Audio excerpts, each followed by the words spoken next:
నమస్తే అండి అందరికీ. నేను మీ Madhavi Krishna. Welcome to my channel Madhavi Krishna's Navarasa Kathamalika Telugu audio stories. ఓయి పిల్ల నీ గొప్పేంటి 31వ భాగం. గోపి ఈ రాత్రికి ఊరు వెళ్తున్నాడు. రేఖ గారిని మన ఇంటికి తీసుకువెళ్దామా అడిగింది హరిణి. గోపి తనని అడిగిన ప్రశ్న ఆమెకి ఇంకా మనసులో మెదులుతూనే ఉంది. తానైతే వెళ్తుందా? రేఖ ఏం చేస్తుందో చూడాలి ముందు. గోపి తనకి నేర్పిన పాఠాన్ని అమలులో పెట్టే సమయం వచ్చిందేమో అనుకుని చిన్నగా నవ్వుకుంది హరిణి. ఆ చందమామ దిగివచ్చి నవ్విందేమో అనిపిస్తోంది నువ్వు నవ్వుతుంటే. హేమంత్ కంఠం వినగానే ఉలిక్కిపడి లేచి నిలబడింది హరిణి. శిరీష అన్నగారు ఇచ్చిన మెసేజ్ని చదువుతోంది. ఎక్కడున్నారని అడిగాడతను. ఆమె జవాబిచ్చింది. ఒక పావుగంట తర్వాత లైబ్రరీ దగ్గరికి రమ్మని చెప్పాడు భార్గవ. మెసేజ్ ఇవ్వబోతూ ఉండగా వచ్చాడు హేమంత్. అతని మాటల్లో ఎలాంటి అశ్లీలత లేదు అంటే వినిపించకుండా జాగ్రత్త పడ్డాడు. ఇష్టమైన అమ్మాయిని ఇష్టంగా పొగుడుతున్నట్టుగానే ఉంది. అందుకే శిరీష కోపగించుకోలేకపోయింది. అంత అమాయకంగా పెట్టాడు హేమంత్ మొహం. కానీ హరిణికి ఒళ్ళంతా తేళ్లు జరులు పాకిన అనుభూతి కలిగింది అతని చూపులకి. చప్పున చూపు తిప్పుకుని అక్కడి నుంచి నడవబోయింది. శిరీష, అలా మాట్లాడకుండా వెళ్ళిపోతే ఎలా? వచ్చే నెల ఫ్రెషర్స్ డే జరుగుతుంది. బ్యూటీ కాంటెస్ట్ పెడుతున్నారు. నువ్వు పార్టిసిపేట్ చేస్తావా? ఫామ్ నేను దగ్గరుండి పూర్తి చేస్తాను ఆమె వెనకపడుతూ అన్నాడు హేమంత్. శిరీష చిన్నగా తల అడ్డంగా ఊపి వాళ్ళని అనుసరించింది. హేమంత్, నువ్వు మంచి ఉద్దేశంతోనే శిరీషకి చెప్తున్నావు కానీ ఆమెకి ఆసక్తి లేదు. వదిలే, మృదువుగా అయినా ఖచ్చితమైన కంఠంతో చెప్పింది శిరీష. అతను లోపల నిప్పు మీద ఉప్పులా చిటపటలాడిపోయాడు. కానీ పైకి మాత్రం ప్రశాంతంగా నవ్వాడు. ఇట్స్ ఓకే హరిణి, నేను కొంచెం అతి చేస్తున్నట్టున్నాను అన్నాడు ఇబ్బందిగా నవ్వి. అయ్యో అదేం లేదు, నీకు తోచినది నువ్వు చెప్పావు, అందులో తప్పేముంది? తనని సీనియర్ అని కూడా చూడకుండా నువ్వు అంటూ మాట్లాడడంతో లోపల పళ్ళు నూరుకున్నాడు హేమంత్. పదవే వెళ్దాం, మాటలేంటి అన్నట్టు కసురుతూ శిరీష చెయ్యి పట్టుకుని ముందుకు లాక్కుపోయింది హరిణి. వస్తున్నాడా అడిగింది పెదవుల మాట నుంచి. శిరీష భుజం మీదుగా తల కొద్దిగా వెనక్కి తిప్పి చూసి లేదు ఆగిపోయాడు చెప్పి ఆమె వైపు చూసింది. ఎందుకే నీకు వాడంటే అస్సలు నచ్చదు అడిగింది కుతూహలంగా. మేకవన్నె పులులు అలానే ఉంటాయి సిరి. నువ్వు పైకి కనిపించేంత గడుసుదానివి కాదు. మనసులో చెడు నీకు అంత త్వరగా కనిపించదు. ఎందుకంటే నీ మనసులో కల్మషం లేదు. కానీ నేను గుర్తించగలను అలాంటి వాళ్ళని చూస్తూ వాళ్ళ నీడలో పెరిగాను కనుక అంది లైబ్రరీ వైపు అడుగులు వేస్తూ హరిణి. ఇంతకీ నువ్వు ఏదో అంటున్నావు, నేను వినలేదు. అన్నయ్య మెసేజ్ పెట్టాడు అంటూ చెప్పింది శిరీష. రేఖ గారిని మన ఇంటికి ఎలా తీసుకెళ్ళాలి అని ప్లాన్ చేస్తున్నాను అంది హరిణి. వావ్, ఏంటి సంగతి, చాలా స్పీడ్ మీద ఉన్నావు అడిగింది కనుబొమ్మలు తమాషాగా ఎగరేస్తూ శిరీష. చిన్నగా నవ్వింది హరిణి. అంతకు మించి ఏమీ మాట్లాడలేదు. నాతో చెప్పకూడదా? 2 నిమిషాలైనా హరిణి మాట్లాడకపోయేసరికి శిరీష అలుగుతూ అడిగింది. ఈసారి కొంచెం పళ్ళవరుస కనిపించేలా నవ్వింది హరిణి. వెంటనే అలిగితే ఎలా సిరి? నాకే ఒక స్పష్టత లేదు ఇంకా అంటూ గోపి తనని అడిగిన ప్రశ్న గురించి చెప్పింది. నిజంగా అలాంటి పరిస్థితి నీకు ఎదురైతే గోపి ఆహ్వానంతో నీకు పని లేదు అని చెప్పవలసింది అన్న శిరీష భుజం మీద ప్రేమగా చిన్న దెబ్బ వేసింది హరిణి. అలాంటి పరిస్థితి ఎప్పుడూ రాకూడదని కోరుకుందాం సిరి అంది లైబ్రరీ వైపు అడుగులు వేస్తూ హరిణి. గోపి ఊరు వెళ్తున్నాడంటే ఎందుకో బెంగగా ఉంది సిరి ఉన్నట్టుండి అంది హరిణి. అప్పటికే ఇద్దరు మెకానికల్ ఇంజనీరింగ్ బ్లాక్ దాటి ఆడిటోరియం దగ్గరికి చేరుకున్నారు. అక్కడ నుంచి కుడివైపు తిరిగి 10 నిమిషాలు నడిచిన తర్వాత లైబ్రరీ ఉన్న బిల్డింగ్ వస్తుంది. ఎన్నింటికి ట్రైన్ అడిగింది శిరీష. గోదావరి ఎక్స్ప్రెస్ చెప్పింది హరిణి. 7:25కి గూగుల్లో సెర్చ్ చేసి చెప్పింది శిరీష. అందుకే గోపి అంత హడావుడిగా వెళ్ళిపోయాడన్నమాట అంది హరిణి. వాళ్ళ మాటల్లో పడి ఇద్దరూ తమనే కొంత దూరంలో అనుసరించి వస్తున్న హేమంత్ రమేష్లని గమనించలేదు. ఎప్పుడు చూసినా తుమ్మ జిగురుతో అంటించినట్టుగా అతుక్కుపోయి ఉంటుందేంట్రా పిల్ల? కొంపతీసి ఇద్దరు తేడా కాదు కదా అన్నాడు చికాకుగా హేమంత్. ఏదైతే నీకెందుకు, నీ పని జరిగే మార్గం ఆలోచిద్దాం. ముందు ఇక్కడి నుంచి వెళ్దాం పదా, వాళ్ళ వెనక పడుతున్నామని తెలిస్తే గొడవ అవుతుంది అన్నాడు రమేష్. అతని మాటల్లో నిజం ఉంది కాబట్టి హేమంత్కి ఏమీ మాట్లాడలేదు. నేను చెప్పేది జాగ్రత్తగా విను. ఫ్రెషర్స్ డే రోజు నువ్వు చేయవలసిన పని అంటూ చెప్పడం మొదలుపెట్టాడు హేమంత్ రమేష్కి. హేమంత్ తన చుట్టూ భయంకరమైన వల పన్నుతున్నాడని తెలియని స్నేహితురాళ్ళు ఇద్దరూ గోపి గురించి అతని అక్కయ్య గురించి మాట్లాడుకుంటూ లైబ్రరీకి చేరుకున్నారు.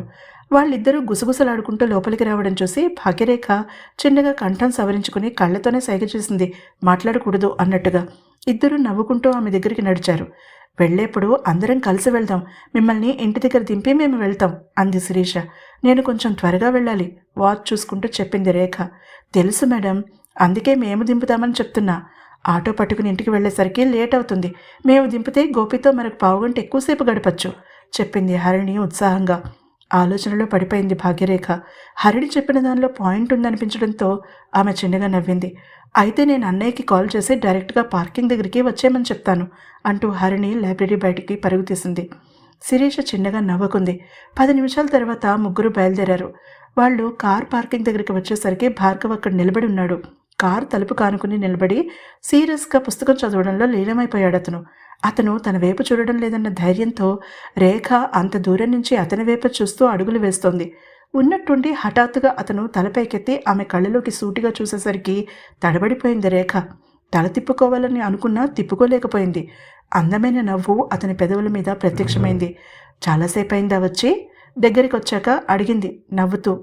లేదు, జస్ట్ ఒక 25 పేజీలు చదవగలిగేంత టైం మాత్రమే అన్నాడు భార్గవ బుక్ మార్క్ పెట్టి పుస్తకాన్ని మోస్తూ. అన్నయ్య 5-10 నిమిషాలు అయిందని చెప్పొచ్చు కదా, అలా పేజీల లెక్క చెప్తే ఎలా అడిగింది శిరీష ప్యాసింజర్ సీట్ వైపు వెళ్తూ. అప్పటికే భార్గవ వెనుక తలుపు తీసి పట్టుకున్నాడు రేఖ కోసం. ఒక పుస్తక భండాగారంతో సమయం గడిపే అమ్మాయితో అలా చెప్తేనే సులువుగా అర్థమవుతుంది అన్నాడు నవ్వుతూ స్మూత్గా తలుపును వేసి. తర్వాత చెల్లెళ్ళ కోసం తలుపులు తీసి పట్టుకున్నాడు. వాళ్ళు ఎక్కి కూర్చున్నాక సున్నితంగా తలుపు మూసి అప్పుడు తాను కూర్చుని కార్ స్టార్ట్ చేశాడు. యూనివర్సిటీ గేట్లో నుంచి కారు బయటికి మెయిన్ రోడ్ ఎక్కింది. ఈరోజు మీకు శ్రమ కలిగించానా అతను చదువుతూ వెనుక సీట్లో పెట్టిన పుస్తకాన్ని చేతిలోకి తీసుకుంటూ అడిగింది భాగ్యరేఖ. కాళ్ళకూరి నారాయణరావు గారు రాసిన వరవిక్రయం నవలది. ఓ, మీరు తెలుగు సాహిత్యం కూడా చదువుతారా అడిగింది ఆనందంగా. వరకట్న దురాచారాన్ని ఖండిస్తూ రచించిన నాటకం వరవిక్రయం. ఈ నాటకం ఆధారంగా వరవిక్రయం చలనచిత్రం సి పుల్లయ్య గారి దర్శకత్వంలో నిర్మితమైంది. ఆ చిత్రం ద్వారా బహుముఖ ప్రజ్ఞాశాలి భానుమతి రామకృష్ణ తెలుగు తెరకు పరిచయం అయ్యారు. నా మొహం మీద కేవలం ఇంగ్లీష్ పుస్తకాలు మాత్రమే చదువుతానని రాసి ఉందేంటండి అడిగాడు నవ్వుతూ భార్గవ. అబ్బే, నా ఉద్దేశం అది కాదు, మీకు తెలుగు చదవడం వచ్చా అని అనుమానంతో అడిగాను. అతనేమైనా అనుకున్నాడేమో అనుకుంటూ సర్దుకుంది రేఖ. నేను పుట్టడం ఇండియాలో తెలుగు గడ్డ మీదే పుట్టానండి. తాతయ్య ఒళ్ళో అక్షరాలు దిద్దాను. తాతయ్య చిలకమర్తి లక్ష్మీ నరసింహం, గురజాడ అప్పారావు, కాళ్ళకూరి నారాయణరావు గారుల రచనలు అన్నీ చదివించేవారు. నాకు ఈ నాటకంలో సింగరాజు లింగరాజు పాత్ర చాలా ఆసక్తిగా అనిపిస్తుంది. అతని పీనాసితనం బహుశా మనం ఇంకెక్కడా చూడమేమో. అలాగే కమల పాత్ర నాకు చాలా నచ్చుతుంది. తండ్రి కట్నం ఇచ్చి పెళ్లి చేసేలా కాపురానికి వెళ్ళడానికి ఒప్పుకోదు. తాను భర్తని కొనుక్కుంది గనక అతనే తన ఇంటికి రావాలని కోర్టుకు వెళ్తుంది. కట్నానికి సంబంధించిన పేపర్స్ని కోర్టులో సబ్మిట్ చేస్తుంది. అక్క కాళింది ఆత్మహత్య చేసుకున్నా ఆమె ధైర్యంగా నిలబడడం నాకు చాలా నచ్చుతుంది. అందుకే పదే పదే చదువుతూ ఉంటాను అన్నాడు భార్గవ. ఆమె రియర్వ్యూ మిర్రర్లో కనిపిస్తున్న అతని కళ్ళలోకి ఆరాధనగా చూసింది. పుస్తకాలని కేవలం చదివి పక్కన పడేయకుండా పాత్రల ఔచిత్యాన్ని గురించి చర్చించేవాళ్ళంటే రేఖకి చాలా గౌరవం. నాకు అందులో హాస్యాన్ని పండించే సంభాషణలు చాలా ఇష్టం. మొత్తం నాటకమంతా వ్యంగ్యంతో నడుస్తుంది చెప్పింది రేఖ. ఇద్దరూ అలా మాట్లాడుకుంటుంటే ఉన్నట్టుండి శిరీష, అన్నయ్య కార్ ఆపు ప్లీజ్ అంది. కంగారు పడిన భార్గవ కార్ని ఎడంవైపుకు తీసి ఆపాడు. అతను ఏమైందని అడిగేలోపుగా ఆమె తలుపు తీసుకుని కిందకి దిగి రేఖ కూర్చున్న వైపు వచ్చి తలుపు తీసింది. మీ మాటల్లో ఒక్క ముక్క అర్థమైతే ఒట్టు. అయినా అన్నయ్య అలా మాటిమాటికి అద్దం వైపు చూస్తుంటే నాకు టెన్షన్ వచ్చేస్తోంది. మనం ప్లేసులు మారుదాం అంది సీరియస్గా ఉండడానికి ప్రయత్నించి ఉండలేక నవ్వేస్తూ శిరీష. మీ ఇద్దరూ కబుర్లు చెప్పుకోవాలని అనుకుంటున్నారని ఒప్పుకోవచ్చు కదా. ఈ మేధావుల సదస్సులో మీలాంటి బుర్ర తక్కువ పెద్ద మనుషులకి స్థానం లేదని ఒప్పుకోవడం మానేసి ఏదేదో చెప్తే ఎలా తిరిగి కారు బయలుదేరాక అన్నాడు నవ్వుతూ భార్గవ. పో అన్నయ్య, మేమేం తెలివి తక్కువ వాళ్ళం కాదు. నువ్వు ఏ హ్యారీ పోటర్ గురించో గ్రేస్ ఎనాటమీ గురించో మాట్లాడితే వింటాం, కానీ అంత పాతతరం పుస్తకం ఎవరు చదువుతారు? కావాలనే అన్నగారిని ఆట పట్టించింది శిరీష హరిణి వైపు చూసి కన్ను గీటుతూ. శిరీషకి చదివే అలవాటు లేకపోయినా హరిణి చాలా ఇష్టంగా చదువుతుంది పుస్తకాలు. ఆమెకి భాషాభేదం లేదు. మీలా పెద్దతరం వాళ్ళకి అలాంటి పుస్తకాలు, మేమంతా షార్ట్ రీల్స్కి అలవాటు పడిన వాళ్ళం అందుకుంది హరిణి. మీకు అస్సలు టేస్ట్ లేదు పొండి అన్నాడు భార్గవ. చెల్లెలు తనని ఆట పట్టిస్తున్నారని గ్రహించలేక నవ్వుకున్నారు చెల్లెళ్ళిద్దరూ. భాగ్యరేఖ నవ్వుతూ వింటోంది వాళ్ళ సంభాషణ. గోపికి మార్క్ ట్వైన్ రాసిన టామ్ సాయర్ అంటే చాలా ఇష్టం భార్గవతో అంది రేఖ. గోపి మాట వచ్చేసరికి ఒళ్ళంతా చెవులు చేసుకుని శ్రద్ధగా వింది హరిణి. ఆ తర్వాత వాళ్ళ సంభాషణ సినిమాల మీదకి మళ్ళింది. అలా మాటల్లోనే ఇంటికి చేరుకున్నారు. కారు దిగిన భాగ్యరేఖ నవ్వుతూ భార్గవ్ వైపు చూసింది. ఈరోజు మీరు నా మాట కాదనడానికి లేదు. ఇంట్లో గోపి సూరి ఉన్నారు. తలుపు తీసే ఉంది. మాటలు వినిపిస్తున్నాయి అంది. అవకాశం కోసం చూస్తున్న హరిణి వెంటనే కారు దిగేసింది. ఏమడిగారు మేడం అన్నయ్యని ఉత్సాహంగా అడిగింది. శిరీష అప్పటికే ఊహించగలిగింది. ముందు నన్ను అలా మేడం అనడం మానేసి రేఖ అని పిలవండి చెప్పింది. అలానే రేఖ గారు చెప్పండి అంది హరిణి నవ్వుతూ. కాఫీ తాగడానికి లోపలికి ఆహ్వానించాను. మరొకసారి అందరూ ఉన్నప్పుడు వస్తానన్నారు చెప్పింది. హరిణి మొహంలో ఆనందం తళుక్కున మెరిసింది. గోపి అడిగిన ప్రశ్నకి సమాధానం దొరికింది ఆమెకి. అయితే ఇంకే, ఇప్పుడు అందరం ఉన్నాం కదా, దిగన్నయ్యా. అతనికి అవకాశం ఇవ్వకుండా కిందికి దిగిపోయింది శిరీష కూడా. భార్గవ నవ్వాడు. చాలా తెలివైన దానివి నువ్వు. దిగి కార్ లాక్ చేస్తూ కళ్ళలోకి చూసి ఏకవచనంలోకి దిగిపోతూ అన్నాడు రేఖతో. ఆమె నవ్వింది. నా తెలివితేటలు ఇంకా అప్పుడే ఏం చూశారు అనేసి లోపలికి నడిచింది. రేయ్ సూరిగా, నీకెన్నిసార్లు చెప్పాను నా కోతిని ముట్టుకోవద్దని? అది పక్కన పెడతావా లేక 4 తగిలించమంటావా గట్టిగా అంటున్నాడు గోపి. ఒరేయ్, ఈ కోతి బొమ్మ ఇంకా ఇంత కొత్తగా ఎలా ఉందిరా? రోజు సంతూర్ సబ్బుతో స్నానం చేయిస్తావేంట్రా? లేదా వాషింగ్ పౌడర్ నిర్మా అంటూ పాట పాడుకుంటూ ఉతుకుతావా? మరింత ఆట పట్టిస్తున్నాడు సూరి. అయిపోయావు ఈరోజు నా అంటూ ఒక చెడ్డ మాట వాడుతున్న గోపి వైపు ఆశ్చర్యంగా చూసింది భాగ్యరేఖ. ఇల్లంతా ఎలా పడితే అలా ఉంది. సూరి వస్తే ఇల్లంతా చెత్త చేసి పెడతాడని తెలుసు, కానీ గోపి ఉంటే కొంచెం కుదురుగానే ఉంటాడనుకుని వీళ్ళని లోపలికి ఆహ్వానించింది. సూరి కోతిబొమ్మని తీసుకుని గదంతా పరుగులు తీస్తున్నాడు. గోపి 2 అడుగులు వేసి వేగంగా సోఫా మీదకి గెంతి ముందుకు వంగి సూరి షర్ట్ని వెనక నుంచి దొరకపుచ్చుకుని విసురుగా లాగి ఆ బొమ్మ అందుకునే ప్రయత్నం చేస్తున్నాడు. ఆ ప్రయత్నంలో సోఫా బ్యాక్ రెస్ట్ మీద మరొక కాలు ఉంచి సూరి మెడ చుట్టూ తన చెయ్యి బిగించి బొమ్మ లాక్కునే ప్రయత్నం చేస్తున్నాడు గోపి. అతని నోరు మౌనంగా లేదు. రేఖ ఎప్పుడూ వినని తిట్లని సూరి మీద వర్షంలో కురిపిస్తోంది. చెవులు గట్టిగా మూసుకున్న రేఖ తన వెనుక భార్గవ నిలబడి ఇబ్బందిగా కదులుతున్నాడని కానీ, ఆడపిల్లలిద్దరూ తమాషాగా చూస్తున్నారని కానీ, ఒకరిని చూసి ఒకరు ఆనందంగా సైగ చేసుకున్నారని కానీ మర్చిపోయింది. గోపి సూరిగా చీర కొంగు నడుము చుట్టూ తిప్పి కుచ్చిళ్ళు పైకి దోపి వేగంగా సోఫా దగ్గరికి చేరుకుని గోపి వీపు మీద ఒక దెబ్బ వేసి సూరి జుట్టు గుప్పిట్లో చిక్కించుకుని బొమ్మ లాక్కుంది. అక్కా! ఇద్దరు ఒకేసారి అరిచారు. పిల్లి దెబ్బలాడుకుంటే మధ్యలో కోతొచ్చి కోత బొమ్మ ఎత్తుకుపోయిందట అంది బొమ్మని తన వెనక దాచేసుకుని భాగ్యరేఖ. భార్గవ్ కళ్ళు పెద్దవి చేసుకుని చూస్తున్నాడు. బయట కనిపించే రేఖకి ఈ రేఖకి చాలా తేడా కనిపించింది. చెల్లెళ్ళిద్దరూ కూడా ఇలానే గొడవ పడేవారా? నవ్వుకునేవారా? తను ఇదంతా మిస్ అయిపోయాడా? భార్గవ్ మనసులోకి వెళ్ళిన వెంటనే వచ్చిన ఆలోచనలివి. హరిణి దృష్టి రేఖ చేతిలో వెళ్లాడుతున్న కొత్త కోతి బొమ్మ మీద ఉంది. తాను గోపికిచ్చిన బొమ్మ ఎంతో భద్రంగా దాచుకున్నాడు ఇంతవరకు. ఆమె మనసులో వేవేల ఇంద్రధనుసులు విరిసినట్టుగా అనుభూతి చెందింది. శిరీష చేతిని ఆనందంగా పట్టుకుని మృదువుగా వత్తింది. అక్క లేదు, కుక్క లేదు, అసలు రోజు రోజుకి చిన్నపిల్లలైపోతున్నారు. అసలు ప్రయాణం ఉందన్న విషయం ఏమైనా గుర్తుందా నీకు?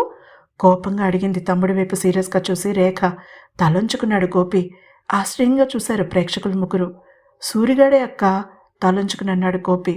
ఏరా సూరి, అసలు బుద్ధుందా? వాడు ఊరెళ్ళాలి. వాడికి ఇరిటేషన్ తెప్పించే పనులు ఎందుకురా చేస్తావు? కోపంగా నిలదీసింది. ఆ బొమ్మని తీసుకువెళ్తానన్నాడక్క. వాడేమైనా చిన్నపిల్లాడా? అలా అడిగితే నీ మీద నాకు నమ్మకం లేదన్నాడు. నేను ఎంత హర్ట్ అయ్యానో తెలుసా? ఏదో వాడు లేనప్పుడు ఒకసారి ముట్టుకుని చూసి మళ్ళీ అక్కడ పెట్టేద్దామని అనుకున్నాను. గోపి నన్ను నమ్మలేకపోతే ఇంకెందుకు నేను బుద్ధిగా ఉండడం? అందుకే ఇప్పుడే తీసుకున్నాను అసలు విషయం చెప్పాడు సూరజ్. ఏరా చిన్నపిల్లాడు వెంట్రా, బొమ్మని నీతో పాటుగా తీసుకెళ్తావా? నడుం మీద చెయ్యి వేసుకుని కోతి బొమ్మని తన గుండెలు కానించుకుని అడిగింది రేఖ. గోపి ఇంకా స్లోగా మీద అటుక కాలు ఇటుక కాలు సోఫా మీద వేసుకుని కూర్చున్నాడు, కానీ సూర్యుని వదిలేశాడు. సూర్య సోఫా మీద తన 2 చేతులు ఆనించి నిలబడ్డాడు, కానీ అతని చూపు మాత్రం బొమ్మ మీదే ఉండడం గమనించాడు గోపి. రేఖ కన్ను మూసి తెరిచేలోపుగా ఆ బొమ్మని లాక్కుని తన గుండెకి ఆనించుకున్నాడు గోపి. ఈ బొమ్మ నేను తీసుకుపోతున్నాను, అది ఫైనల్ అంటూ సోఫా మీద నుంచి కిందికి జారి లేవబోయి ఎదురుగా నిలబడిన అతిథుల్ని చూసి తెల్లబోయాడు. పెద్దవైన అతని కళ్ళని చూసి రేఖ వెనక్కి తిరిగింది. అప్పుడు గుర్తొచ్చింది ఆమెకి తను వాళ్ళని కాఫీకి ఆహ్వానించినట్టు. చప్పున కుచ్చుళ్ళు సర్దుకుంది. క్షమించండి, మీ గురించి పూర్తిగా మర్చిపోయాను. అంతా వీళ్ల వల్లే ఇబ్బందిగా అంది రేఖ. భార్గవ నవ్వాడు.